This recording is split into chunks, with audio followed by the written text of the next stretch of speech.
buenos días, estimados alumnos. El día de hoy vamos a tomar la clase de contabilidad bancaria, continuando con la introducción que habíamos dado en la semana pasada. Mi nombre es el licenciado Ademar Elías.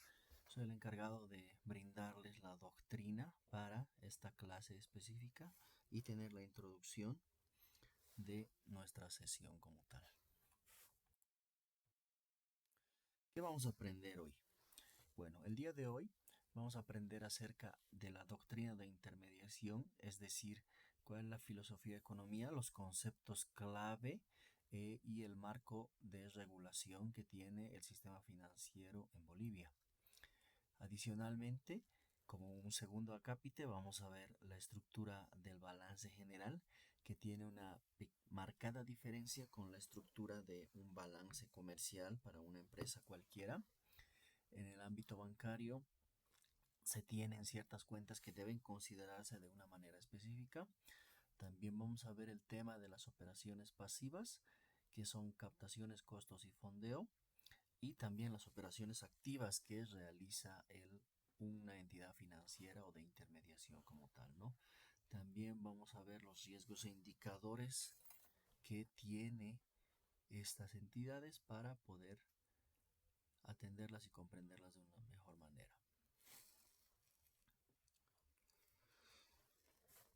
Bueno, como futuros colegas y futuros líderes del entorno financiero nacional, les doy la bienvenida a esta clase nuevamente.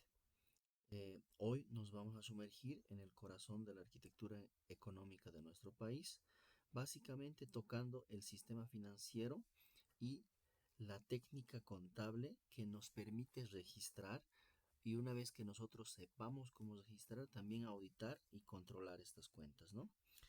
Hoy no hemos venido únicamente a memorizar códigos ni cuentas, sino que venimos a entender la doctrina detrás del flujo del dinero en un banco, a interpretar el porqué las normativas de la Autoridad de Supervisión del Sistema Financiero ASFI y a dominar los registros contables que sostienen la fe pública.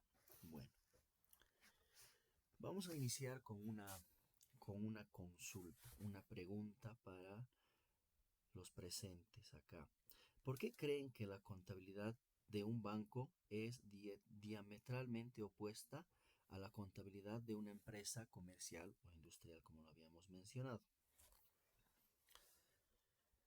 Básicamente, la respuesta a esta pregunta es porque un banco, los depósitos que recibe, debe considerarlo como una obligación con su público, porque el banco es una entidad de interés público, ¿no? Donde yo como persona, como empresa, como compañía, como ente jurídico puedo ir y depositar mi dinero, ¿ya? El dinero es disponible para mí como empresa o como persona, ¿correcto? Sin embargo, para el banco, ese dinero que recibe es una obligación porque él lo registra en la cuenta del pasivo. Es decir, él me debe ese dinero, ¿ya? Algo muy importante que mencionar dentro de esta hermenéutica o de este registro que se tiene es que el dinero que yo deposito en un banco gana intereses dependiendo del tipo de cuenta que haya abierto, ¿no? Generalmente gana intereses, ¿ya?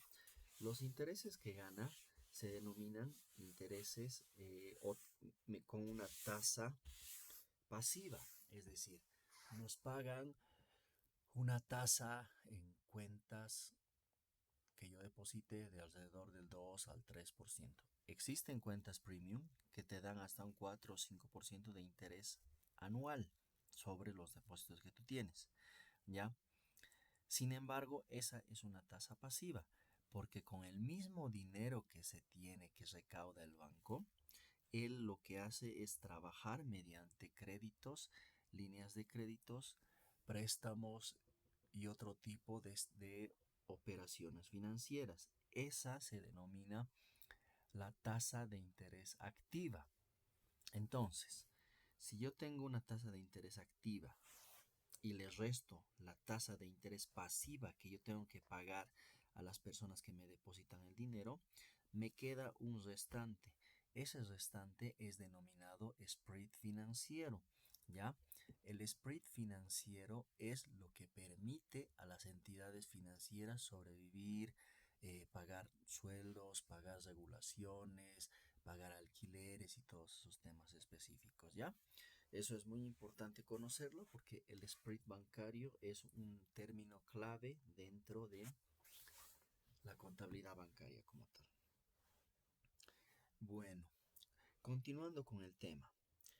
¿Cuál es el concepto clave acá? Uno de los conceptos claves a explicar es básicamente la fe pública y el interés público, ¿ya? Habíamos mencionado que un banco es una entidad de interés público, a diferencia de una empresa comercial cuyo fin principal básicamente es el maximizar el valor para los accionistas utilizando su propio patrimonio. Un banco básicamente opera con dinero ajeno. Esos son los depósitos del público, las obligaciones a la vista que les había mencionado. Esto convierte a la actividad financiera en una actividad de interés público. ¿Por qué? No se olviden que en la historia tenemos ciertos capítulos grises en los cuales han quebrado bancos, ¿no? Cuando un banco quiebra, el dinero que tú tienes básicamente lo pierdes. En algún caso, en la normativa y en el ámbito boliviano, lo que ha tenido que hacer es el Banco Central como tal, como ente regulador, adoptar o hacerse cargo de estas deudas de bancos en quiebra, ¿no? Tenemos ejemplos, el Banco Cochabamba, Videsa, el Banco Oruro, que han quebrado, ¿no? En la administración boliviana como tal.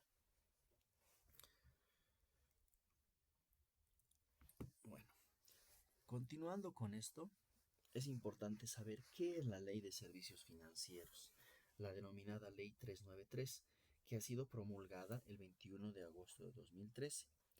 En el artículo 1 se define que esta ley tiene por objeto regular las actividades de intermediación financiera y la prestación de servicios financieros, así como la organización y funcionamiento de las entidades de intermediación financiera bajo un enfoque denominado como función social y democratización del crédito, así como la protección al sistema financiero y al consumidor financiero como tal.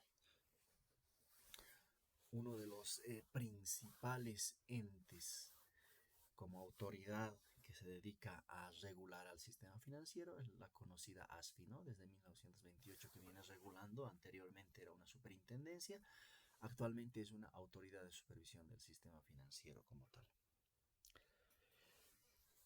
También tenemos que hablar del contrato, de la doctrina jurídica del contrato del depósito. Dentro del derecho civil y comercial, el depósito bancario es catalogado como un depósito irregular de dinero, donde la propiedad del bien, es decir, el dinero, se transfiere a un depositario, el banco, quien adquiere la obligación de restituir otro tanto de la misma especie y calidad, pagando un rendimiento. Básicamente, dentro de esta doctrina es que se está enmarcando el tema de el interés o la tasa pasiva como tal.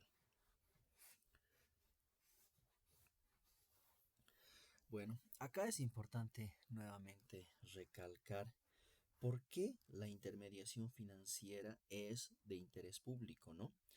Bueno, pongámonos en el ejemplo claro.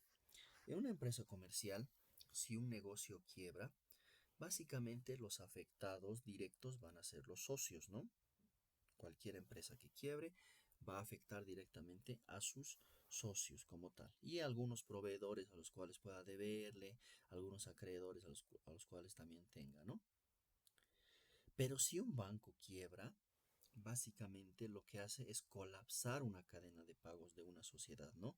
Y se destruye el ahorro de varias familias. También se genera un riesgo sistémico, ¿ya? Por esta razón, el Estado boliviano, a través de la ASFI, interviene con regulaciones rigurosas y el artículo 333 de la Constitución Política del Estado determina que las operaciones de intermediación financiera, la prestación de servicios financieros y cualquier otra actividad relacionada con el manejo y aprovechamiento e inversión del ahorro social son de interés público y solo pueden ser ejercidas previa autorización y fiscalización del Estado nacional como tal.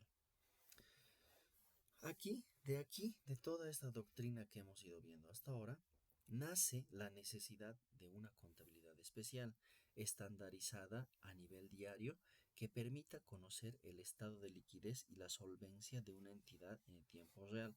Un banco no puede esperar el cierre anual para saber si tiene pérdidas o requerimientos específicos. Un banco debe tener la contabilidad al día. Es por esto que la Autoridad de Supervisión del Sistema Financiero lo que realiza son controles y solicitudes de información, inclusive diarias, ¿no? Hay, hay un anexo en el cual van solicitando información de encaje, depósitos a la vista, obligaciones con el público, DPFs, cartera, mora. Todo esto es reportado a la autoridad de manera periódica de acuerdo al requerimiento específico.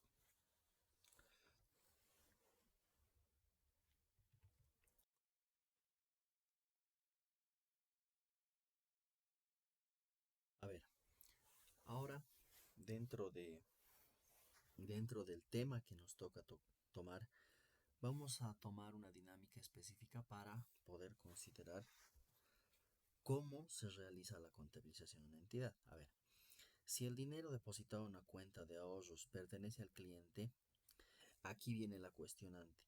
¿Por qué contablemente el banco los registra dentro de los pasivos? ¿Y cuál es el sustento jurídico y doctrinario que explica esto?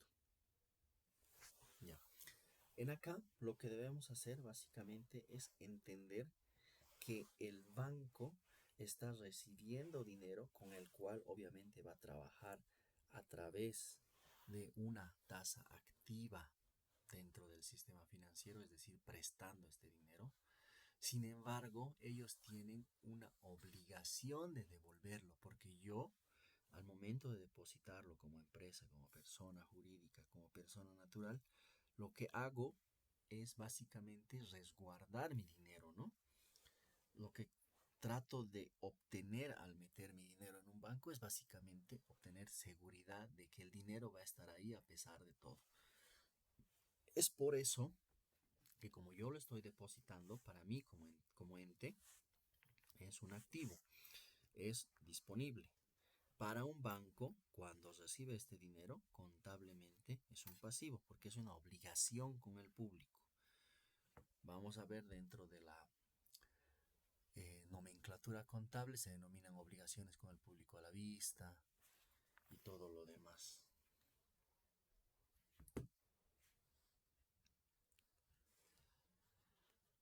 Bueno, acá podemos ver básicamente cuál es la estructura del sistema financiero como tal, ¿ya? Dentro de esto podemos ver dos grandes entes que diseñan políticas y que se dedican a regularizar macroeconómicamente el comportamiento de la economía boliviana. Estos serían el Ministerio de Economía y Finanzas Públicas y el Banco Central de Bolivia. Al diseñar políticas, lo que se busca es modificar o de alguna manera controlar las condiciones macroeconómicas que hacen a la economía como tal. Entonces, una vez que tienes estas políticas diseñadas, lo que haces es delegar a tus autoridades, a las autoridades que tú tienes ya establecidas, a que regulen el sistema financiero como tal. Una es la Autoridad de Supervisión del Sistema Financiero, la ASFI, y otra es la APS, ¿ya? Aquí viendo el esquema este, ¿qué es lo que regula la ASFI?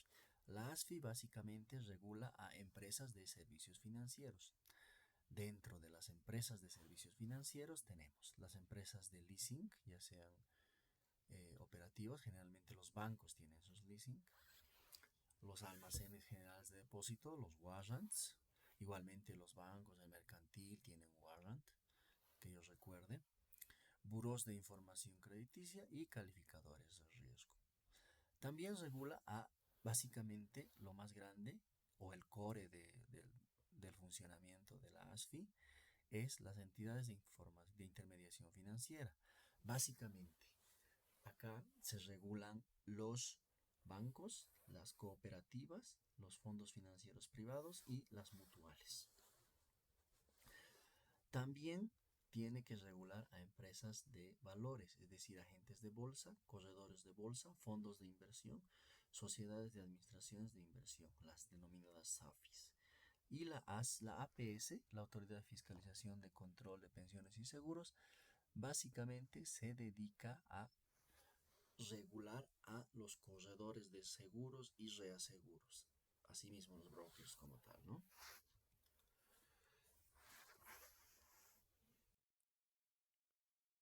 Bueno, vayamos a la codificación y las reglas del manual de cuentas para entidades financieras. Es importante mencionar que existe todo un libro, un compendio, ¿no? Dentro de la ASFI, que es el manual de cuentas para entidades financieras, que se estudia y se aplica al momento de reportar a la ASFI cada uno de estos temas específicos y contables.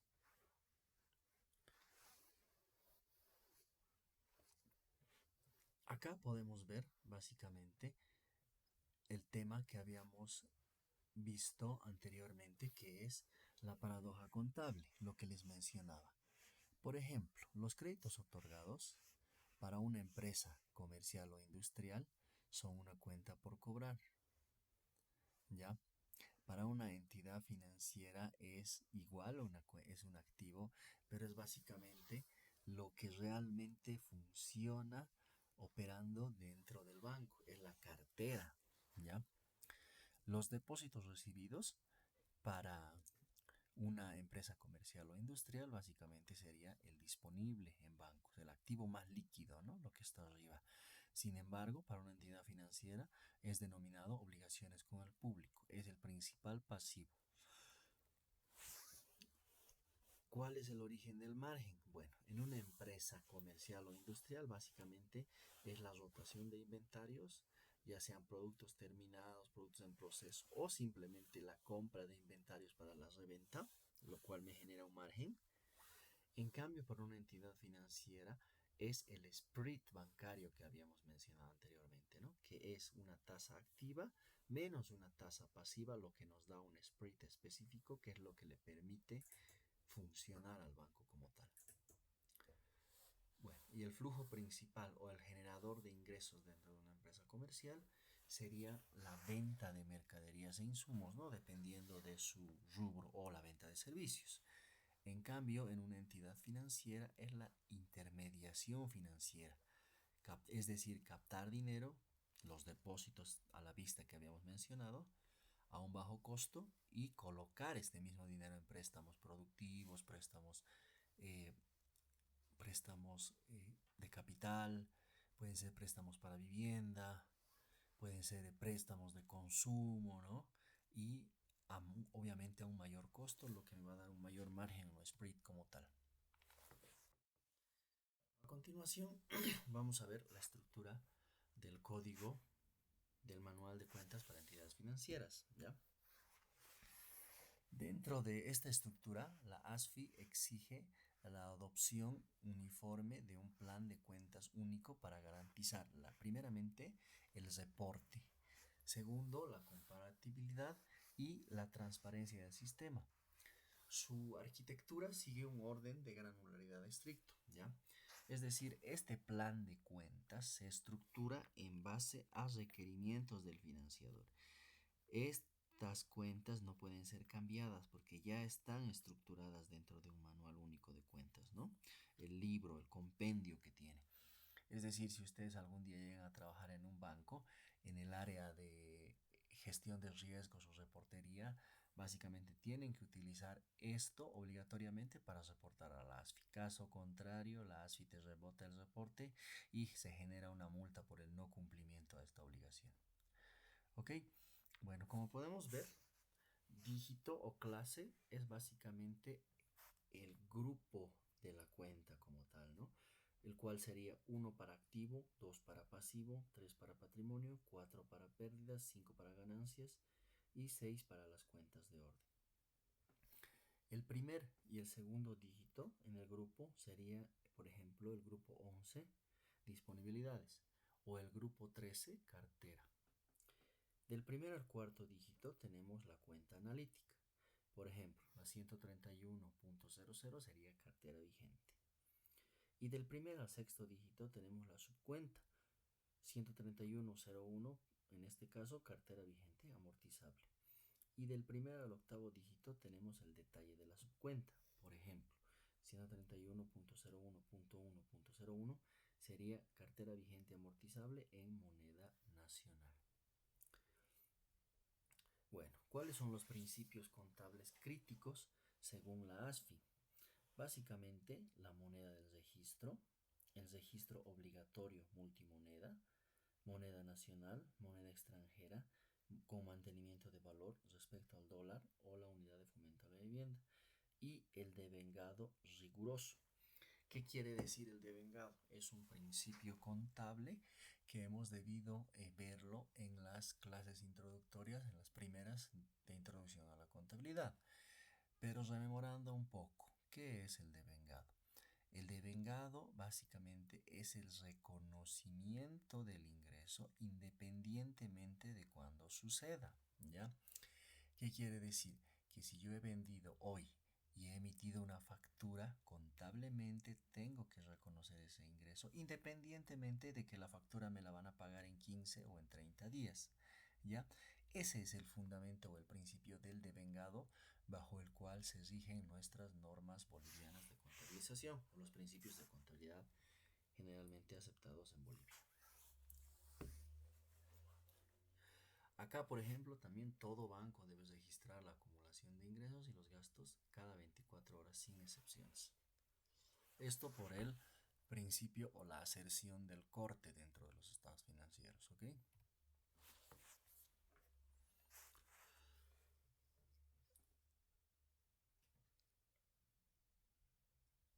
A continuación, vamos a hablar un poquito de las operaciones pasivas y la dinámica contable de captaciones y costo de fondeo, ¿ya? ¿Qué es el costo de fondeo y las tasas de interés pasiva? Son básicamente el dinero que un banco me paga para que yo pueda depositar dentro de esta entidad financiera. Entonces, por ley de mercado, a mayor tasa hay una mayor atracción de depositarios como tal a esta entidad financiera. Aquí, por ejemplo, entra mucho lo de las cuentas denominadas premium, macrocuenta, la cuenta Gold, han debido escuchar todas esas, que tienen unas tasas de interés mucho más altas que las tasas usuales del sistema financiero, que suelen ser entre 2 y entre el 4%, la tasa usual. Sin embargo, estas tasas denominadas premium, macrocuenta, Gold, eh, son tasas de mayor interés para el depositario como tal. La macrocuenta, por ejemplo. La macrocuenta tiene un 5%, ¿no? La cuenta premium del Banco Económico, de la misma manera, tiene un 4,5%. Es mucho más alta que las cuentas que se tienen en el sistema financiero normal. ¿Cuál es el objetivo? Básicamente, obtener depósitos y esos depósitos posteriormente hacerlos trabajar mediante la tasa de interés activa, ¿no? Esta operación pasiva me genera un devengamiento de interés y un monto yo tengo que pagar a los prestatarios o a los depositantes como tal. ¿Ya? Entonces ahí lo que pasa es que el banco se convierte en deudor del cliente. Por eso es que esto se registra dentro del ámbito del pasivo, como obligaciones o depósitos a la vista. Si lo vemos dentro de la clasificación operacional de las captaciones, estas operaciones pasivas básicamente representan el origen de los fondos del banco, ¿ya? Los depósitos a la vista o las cuentas corrientes generalmente se registran en el grupo 211. Estas pueden ser retiradas de manera inmediata mediante cheques o bajo. El rendimiento es bajo o nulo, como se puede ver en estas cuentas, ¿ya?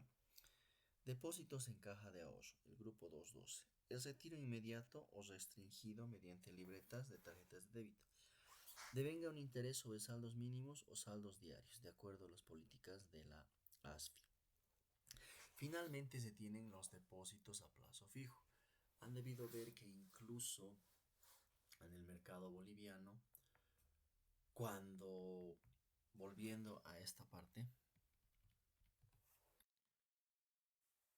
¿qué es lo que sucede?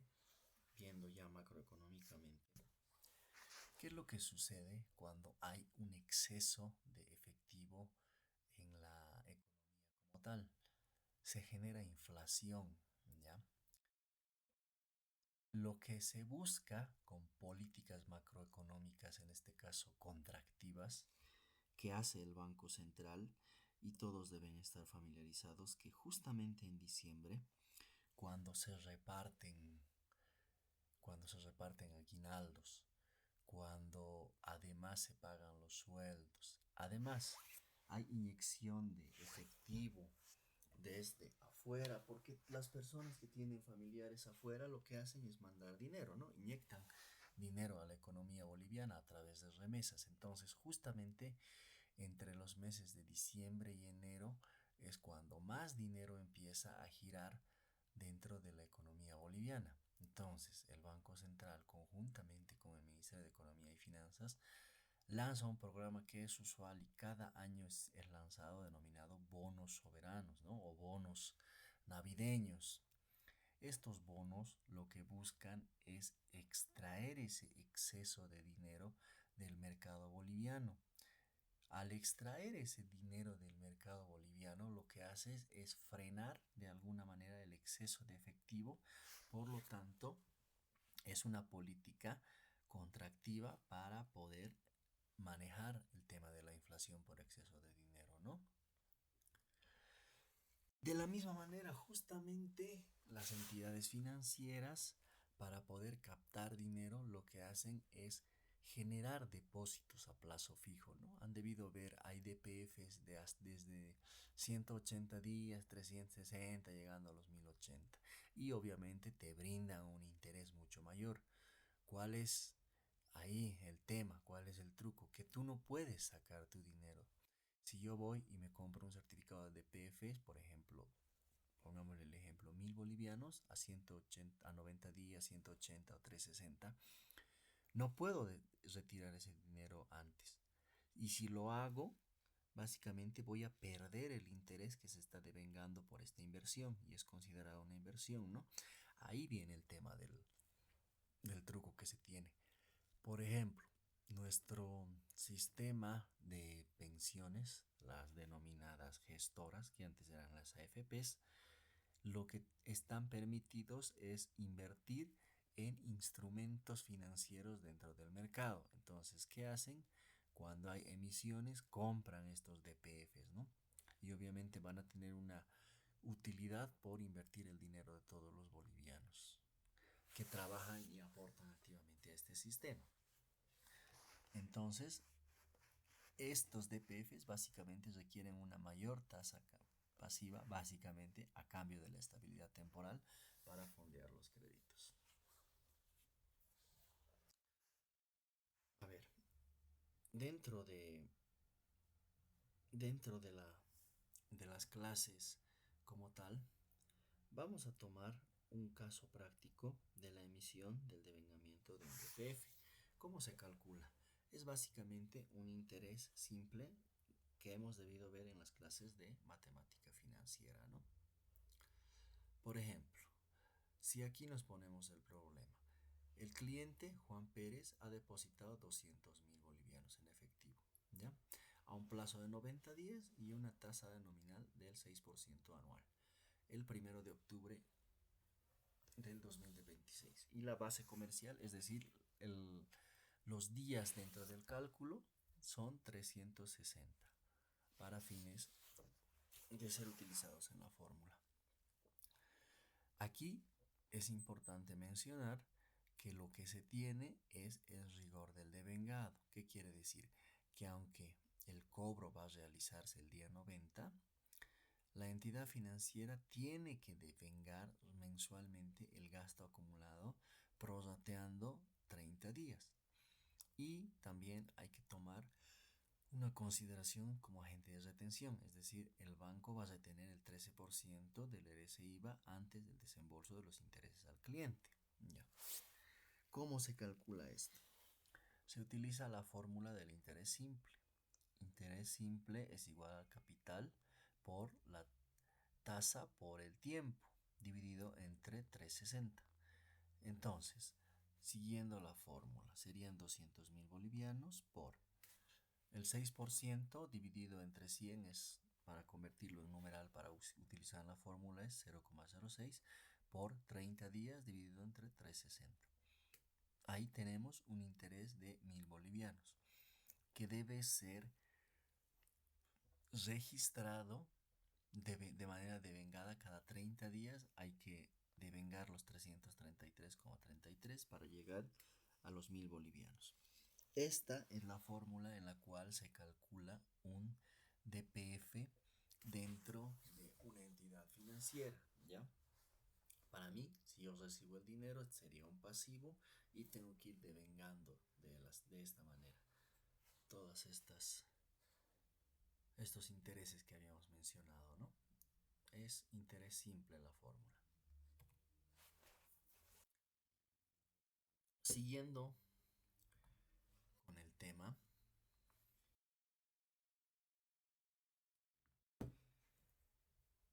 también es importante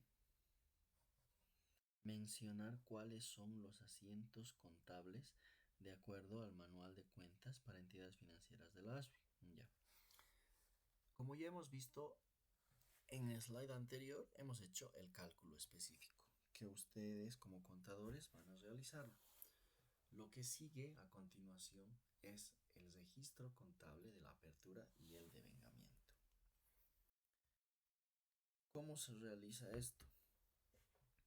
Bueno, lo que se hace es registrar dentro de la cuenta billetes y monedas, porque yo estoy recibiendo en este momento dinero en el debe, ¿no? Es decir, estoy recibiendo 200.000 en la cuenta del debe, pero yo también tengo que registrar su contrapartida, o sea, por partida doble, cuál es la cuenta de la obligación que yo tengo. En este caso serían obligaciones con el público a plazo fijo, es un DPF, ¿ya? Ahí voy a registrar. También tengo que registrar la cuenta de gasto, que sería el gasto financiero por los intereses o obligaciones con el público. Y también el cargo devengado por pagar, es decir, la cuenta del pasivo que está devengando el gasto como tal, ¿no? Ese sería un asiento en el cual debemos verificar que se esté cumpliendo la divina proporción, como decía Fray Luca Pacioli, o la partida doble, ¿no? Todo debe necesariamente tiene que tener su haber, ¿ya? Entonces así se registra básicamente el devengamiento y la apertura de un DPF.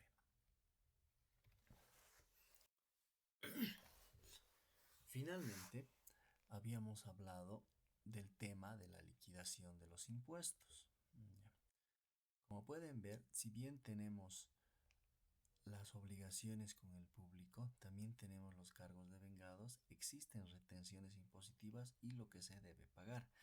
Habíamos visto que los 3.000 bolivianos que se han determinado como intereses deben multiplicarse por la tasa del 13%, que es el RSIVA.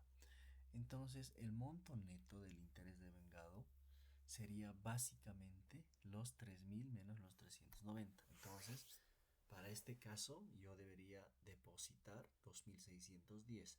Y estos 390, como yo actúo como banco o entidad de intermediación financiera, como un intermediario, debo pagarlo a impuestos a través del formulario impositivo correspondiente. Bueno, hasta acá, estimados alumnos, hemos tenido el tema inicial e introductorio de las carteras o las operaciones activas. Vamos a tomarnos un breve descanso de unos 5 o 10 minutitos para que por favor vayan repasando lo que hemos ido aprendiendo y volvemos enseguida.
continuando con la clase, vamos a ver cuáles las operaciones activas, la colocación de crédito y el devengamiento de previsiones de la ASFI, ¿ya?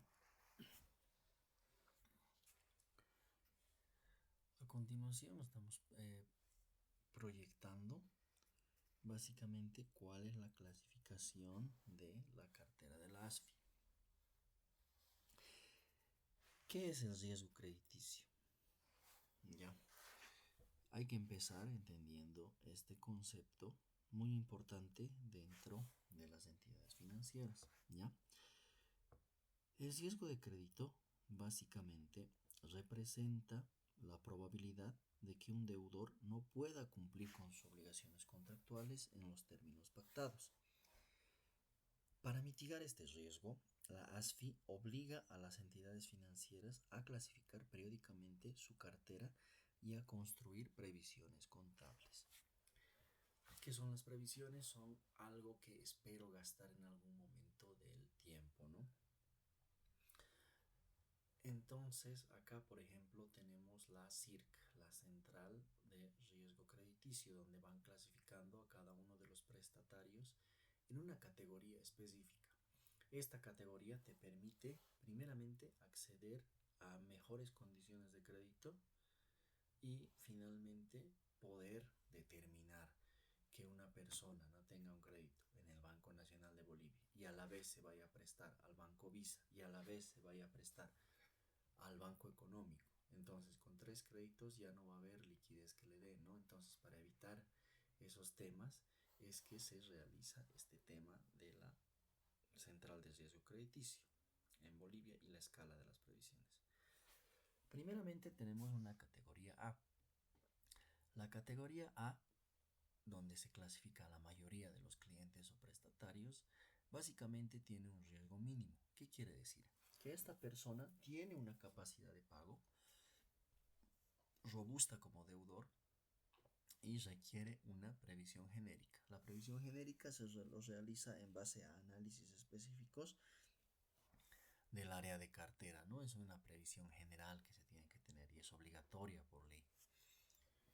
Existen otras categorías de la B a la D, ¿ya? Dentro de estas categorías lo que se hace es registrar retrasos paulatinos y debilidades subsanables de cobro y previsiones de escala creciente. Es decir, son las personas que se retrasan 1 o 2 días, son las personas que hacen reprogramar una cuota, dos, con todos estos temas, ¿no? Estas categorías básicamente también generan un riesgo, pero son menores, ¿no? Son retrasos que pueden manejarse dentro de una cartera como tal.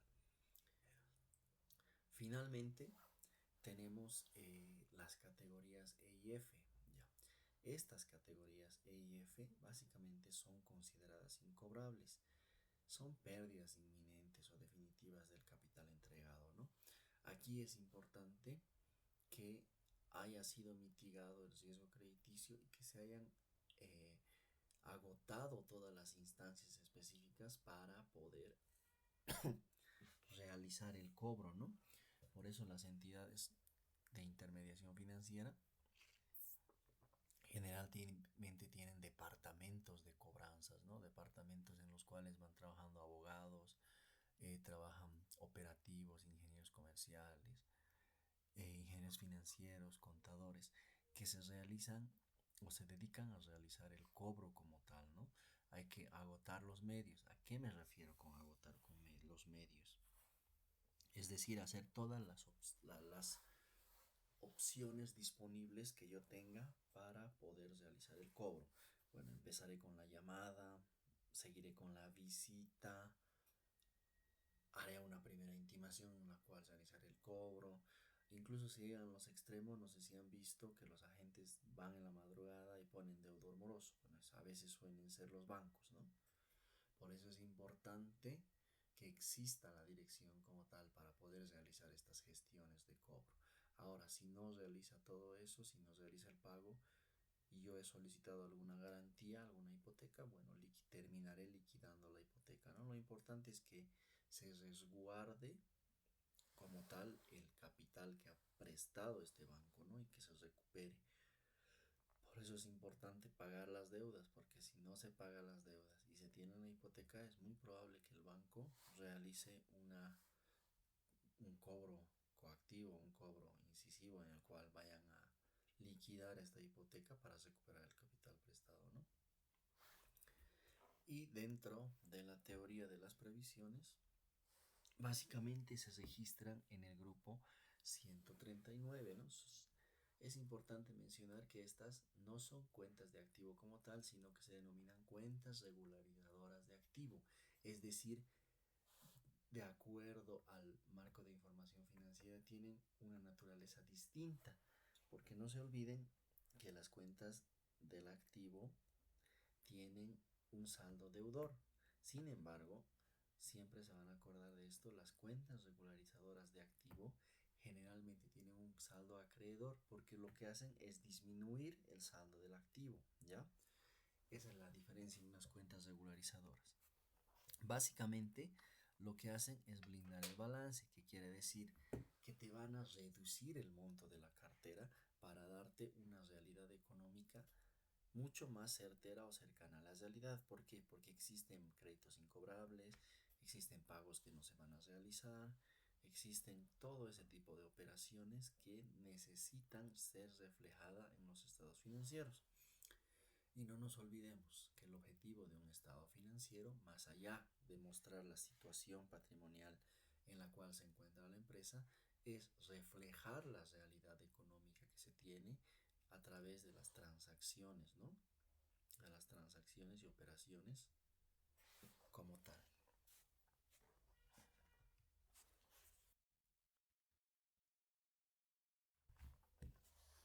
A ver, siguiendo con el tema, la teoría de las previsiones. ¿Cuál es el caso práctico? Sería acá. Tenemos un desembolso, el cobro de una cuota y una previsión de la cartera. Como habíamos visto, explicando un poquito, el proceso de otorgación de un crédito para mí es una cuenta por cobrar. Aquí podemos ver en el ejemplo, para mí es una cartera vigente amortizable, es decir, yo estoy prestando por ejemplo 1.000 bolivianos, entonces tengo que cobrarlo. Y para prestarte dinero lo que también voy a hacer es cobrar un monto de interés, ¿no? Aquí, por ejemplo, puede verse que se ha desembolsado 100.000 bolivianos y es una tasa activa del 12% anual. Bueno, ahí viene, ¿no? El tema del spread bancario. Si yo por 100.000 obtengo 12% anual, por los mismos 100.000 obtenía en un caso anterior alrededor del 3%. Ahí hay una diferencia alta, ¿no? Ese es el spread bancario que le permite al banco seguir operando. Este cliente tiene una calificación A, es decir, requiere una previsión específica normal del 1% del capital inmediato. Entonces aquí voy a registrar como cartera vigente mi cuenta por cobrar, los 100.000. También voy a registrar las obligaciones del microcrédito depositado en cuenta corriente, los mismos 100.000. La pérdida por incobrabilidad, que va a ser mi previsión específica, va a ser el 1% de este crédito. Y la previsión por incobrabilidad, la contracuenta, es la cuenta de gasto con la cuenta reguladora, ¿se dan cuenta? La 441 es la cuenta de gasto y la 139 es la cuenta regularizadora de activos. Entonces, así se registra básicamente la otorgación de un crédito. Este crédito, si es que no tiene ninguna anomalía y se comporta de acuerdo al contrato, al final del crédito yo tendré que revertir esta pérdida por incobrabilidad, porque si lo he cobrado totalmente el crédito, no va a haber ningún problema, ¿ya? Eso es lo bonito de la contabilidad. Nos permite registrar y hacer un seguimiento específico y también corregir, ¿no? Si es que hay algo que no está correctamente estructurado, puede hacerse un ajuste o una reclasificación. Bueno, acá continuando con el tema de la contabilización del crédito devengado y del cobro, tenemos básicamente el registro del primer mes, ¿no? Los 30 días de devengamiento acumulado. El interés ganado por los primeros 30 días, es decir, el primer mes, serían un interés de 1.000 bolivianos y una cuota de 6.000, es decir, el capital sería 5.000 y el interés 1.000 bolivianos. Entonces, acá lo que yo hago es registrar dentro de la 138.01.1.01 los productos devengados por cobrar en cartera vigente. En la 511, que es la cuenta de ingreso, no se olviden que todo ingreso empieza en 5, de acuerdo al plan de cuentas que hemos ido viendo. Aquí lo que registraría sería el devengamiento mensual acumulado del rendimiento de cartera, de acuerdo al principio del devengado, ¿no? En la 212 tendría que registrar los depósitos en caja de ahorro del público, es decir, lo que yo tengo como pasivo. En la 131 tengo que registrar la regularización de la cartera vigente amortizable. En la 138 los productos devengados por cobrar. Aquí básicamente es la recepción de la cuota número 1 debitada en caja de ahorro del cliente, amortizado el activo y los intereses por cobrar. Bueno, han podido ver, muchachos, que es súper sencillo realizar un registro contable. Solamente, como ya recalcaba en las primeras clases, lo importante acá es considerar la ley de movimiento de cuentas, que yo les recomiendo que vuelvan a repasarlo, porque la ley de movimiento de cuentas es básicamente las reglas que nos permiten registrar adecuadamente las operaciones. Si un activo se incrementa, debemos registrarlo, por ejemplo, en el debe. Si un pasivo disminuye, debemos registrarlo en el haber. Entonces, esas reglas específicas están contempladas ya dentro de la normativa contable, las reglas contables. Así que yo les pediría encarecidamente que por favor para nuestra próxima clase repasen nuevamente la ley de movimiento de cuentas. De la misma manera, es importante que nosotros como contadores siempre estemos al tanto de las novedades que se han tenido. Por eso también es importante entender la doctrina específica. Ahí también les voy a pedir que revisen el marco de preparación para los estados financieros y las normas contables vigentes en Bolivia, ¿no?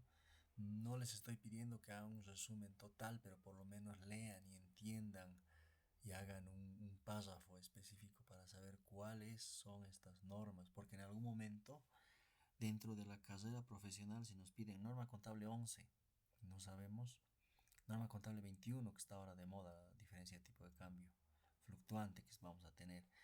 Entonces es importante repasar todo esto porque ahí en esas normas están básicamente cómo deberían ser tratadas dentro de la contabilidad boliviana como tal, ¿no? Estas son normas aceptadas y adaptadas por el CETENAC, por el Consejo Técnico Nacional de Auditoría y Contabilidad, por los colegios profesionales de auditores y contadores.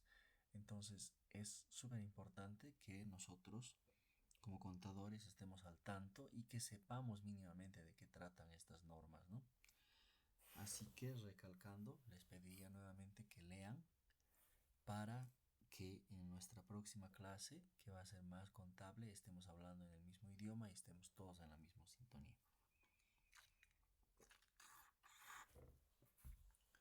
Bueno, y como acápite final, vamos a tomar el tema de los indicadores financieros, ¿no? Los indicadores de gestión básicamente que se tienen. Son la gestión de riesgo y los indicadores de liquidez y solvencia.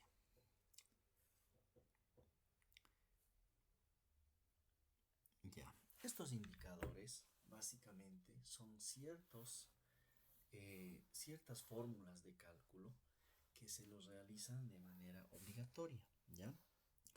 Estos son exigidos por las directrices del sistema financiero como tal, ¿ya?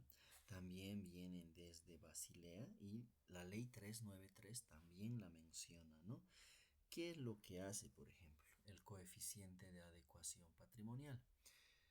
El coeficiente de adecuación patrimonial básicamente lo que mide es la solidez patrimonial de una entidad financiera para absorber pérdidas imprevistas derivadas de sus actividades ponderadas por riesgo. ¿Qué quiere decir?